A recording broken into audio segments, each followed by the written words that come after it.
আসসালামু আলাইকুম বন্ধুরা, আমি যে 2024 সালে লাস্ট ট্যুর করেছিলাম বাংলাদেশে, সেই ট্যুরের কিছু চিত্র আমি এখানে তুলে ধরলাম।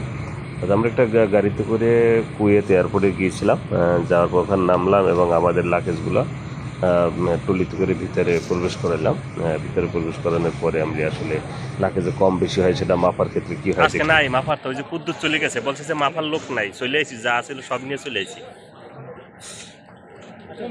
যাই হোক, সেটা আমি বললাম যে আমার এক ফ্রেন্ড সে আগেই চলে গেছে, সে দেখেছে যে ওখানে মাপে না এত একটা কিছু, তো হ্যান্ড লাগেজ একটু বেশি মালামাল থাকে, সেগুলো নিয়ে সে অলরেডি ভিতরে চলে গেছে এবং আমাদেরকে ইনফরমেশন দিল।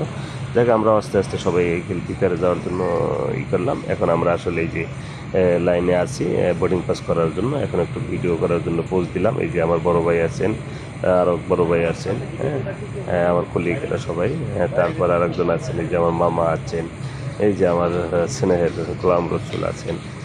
এরকম সব আমাদের কলিগ এবং আমাদের গ্যারাইরা আছেন, আর্মির গ্যারাইর বাইরে অন্য অন্য বাহিনীর বাইরে আছেন, অন্য অন্য সদস্যরা আছেন।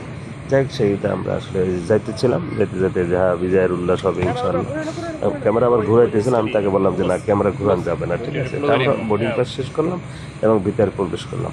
ভিতরে বোর্ডিং পাস ছেড়ে দিয়ে আমরা আসলে এখন ভিতরের দিকে চলে গেলাম। ভিতরে চলে যেয়ে আমাদের কাজ হলো যে আমরা এখন একটু খাবার দাবার খাবো, রেস্ট করবো, তারপরে বিমানে যখন সময় আসবে তখন আমরা চলে যাব। এই ফাঁকে আমরা একটু ক্যান্টিনের দিকে যেতে চাইছিলাম। ক্যান্টিনটা যেখানে আছে সেখানে আমরা যাই। ক্যান্টিনে যাওয়ার পর আমার আমার ফ্রেন্ডের সাথে দেখা হয়। সেই ফ্রেন্ডের সাথে কিছু কথোপকথন হয় এবং সেখানে আমার এক কলিগ ছিল, তাকে বললাম তুমি একটু ভিডিও করে দাও। আসতে পারবো না কেন? আমার ভিডিওটা করলো। তাই যাই হোক, আমরা একটু এই যে দুজনে কথোপকথন করি এবং ক্যান্টিনের মাঝখানে একটু কথা বলি। এই ছোট্ট ফাঁকে আমার বন্ধু আবার ভিডিও করে নেয়। এই ভিডিওটা আসলে আমি রেখে দিচ্ছিলাম স্মৃতিতে। এই বন্ধু আমার দীর্ঘদিনের পরিচিত এবং তিনি অন্য জেলার অন্য সংস্থার। যাক শেষ তার সাথে কথাবার্তা বলে ঘুরে ঘুরে দেখার পরে আমি আসলে একটু আগাইলাম যে কী করা যায় এখন। যাই হোক, সেক্ষেত্রে একটু কিছু কেনাকাটা ওখান থেকে করলাম, আমিও করলাম, আমার বন্ধুও করলো। সে করার পরে আমরা আসলে কিছু কেনাকাটা শেষ করে ওটাকে আবার পাসপোর্ট দিতে হয়। পাসপোর্ট দিয়ে ওটা আবার সাথে সাথে অ্যাটাচ করে নিতে হয়। কারণ এটা মাপের বাহিরে, এখানে একটু ক্রয় করলে এখানে একটু দাম বেশি থাকে। তারপর সুবিধা হয় যে এটা আর ওই যে ওজনের ক্ষেত্রে কোনো ঝামেলা হয় না। তাই আমরা আর কি কিছু কেনাকাটা করলাম। কেনাকাটা করে আমরা কি বসে আছি। এই বসে থাকার পরে ফাঁক দিয়ে আসলে আমরা দেখলাম সেটা যে আমাদের বিমানটা আসতেছে এবং বিমানটা অপেক্ষা করছে। আসার পরে অপেক্ষা করছে এবং আমাদের ওই যে লাগেজগুলো চলে গেছে অলরেডি, যে নিচে দেখা যায়। এই লাগেজগুলো আসলে ওখানে তুলবে বিমানে এবং বিমানটাও আসলে এই টার্মিনালে ঘাটতি ফেলেছে। আমরা ওদিকে ঢোকার জন্য আমাদের টাকাটা শুরু হয়ে গেছে অলরেডি। তাই আমরা এদিক থেকে আস্তে আস্তে করে আমরা আসলে ওই যে আমাদের যে ঘেট দিয়ে আমরা ইন করব, সেই ঘেটেই আমরা চলে যাচ্ছি। এই যে যাওয়ার আগে একটু ভিডিওটা করে রাখতেছি, যেহেতু আমি একটু ভিডিও করতে পছন্দ করি সবসময়, কম বেশি যেখানে যাই সেখানে। এই যে আমরা আসলে ঢুকতেছি। এই যে দেখুন আপনারা, এই যে বিমানের ভিতরে আমরা যাচ্ছি। এই যেতে যেতে ভিতরে সামনে রিসেপশনে করার জন্য লোক আছে। হ্যাঁ, তো আমার হাতে একটা হ্যান্ড ট্রলি ছিল এবং এই যে এক হাতে ক্যামেরা, এই দিয়ে আমি হাত সামনে দিয়ে আগাচ্ছি এবং যাচ্ছি। যাইতে যাইতে আসলে ভিডিওতে একটু নড়াচড়া হচ্ছে, কিছু করার নেই। কারণ যাই হোক, আমি চলে আসছি, ভিতরে ঢুকে গেছি। এই যে দেখুন, এই যে আমি ভিতরে চলে আসলাম। বিমানের ভিতরে আসলে কিন্তু অতটা যেভাবে মনে করেন যে অত জায়গা না, ঠিক আছে। জায়গা কিন্তু একটু চাপাচাপি আছে, এই যে ইকোনমিক ক্লাস আছে।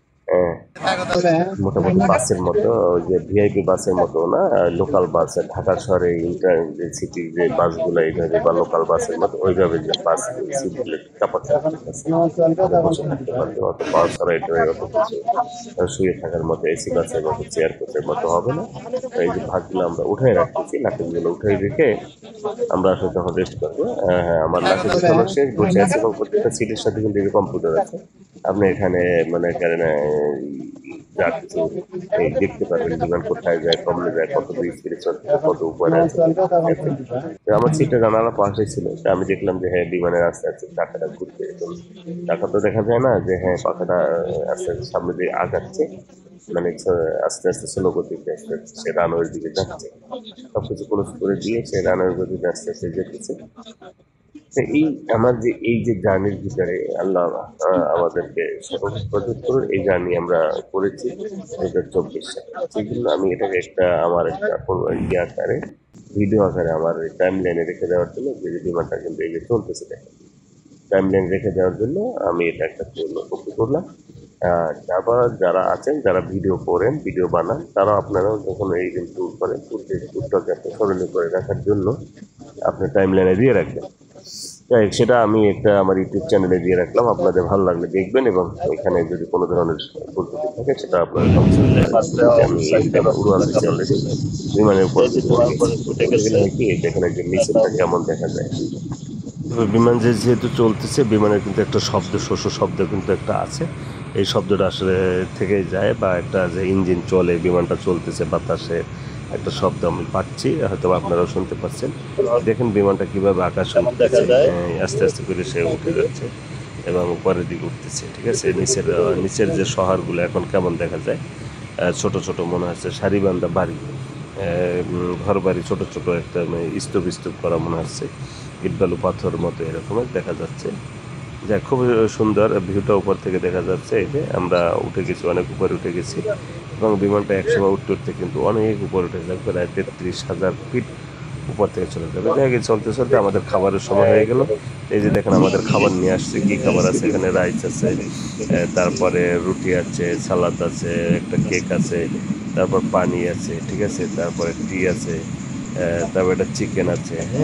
হ্যাঁ, এই সব মিলাই দিলে খানা, এটা হলো বিমানের খানা। ঠিক আছে, যারা দেখেন না, এবং আপনার এখানে সুগার দেওয়া আছে আলাদা, এবং এই যে কাটার জন্য নাইফ আছে বা চাকু আছে, বাটার আছে, এবং এই সালাদটা কিন্তু খুব চমৎকার। ঠিক আছে, এখানকার যে খাবারটা, তবে এই যে কুয়েতে রয়েছে যে খানাটা স্ট্যান্ডার্ড, মানে ভালো মানসের খানা চেষ্টা করে।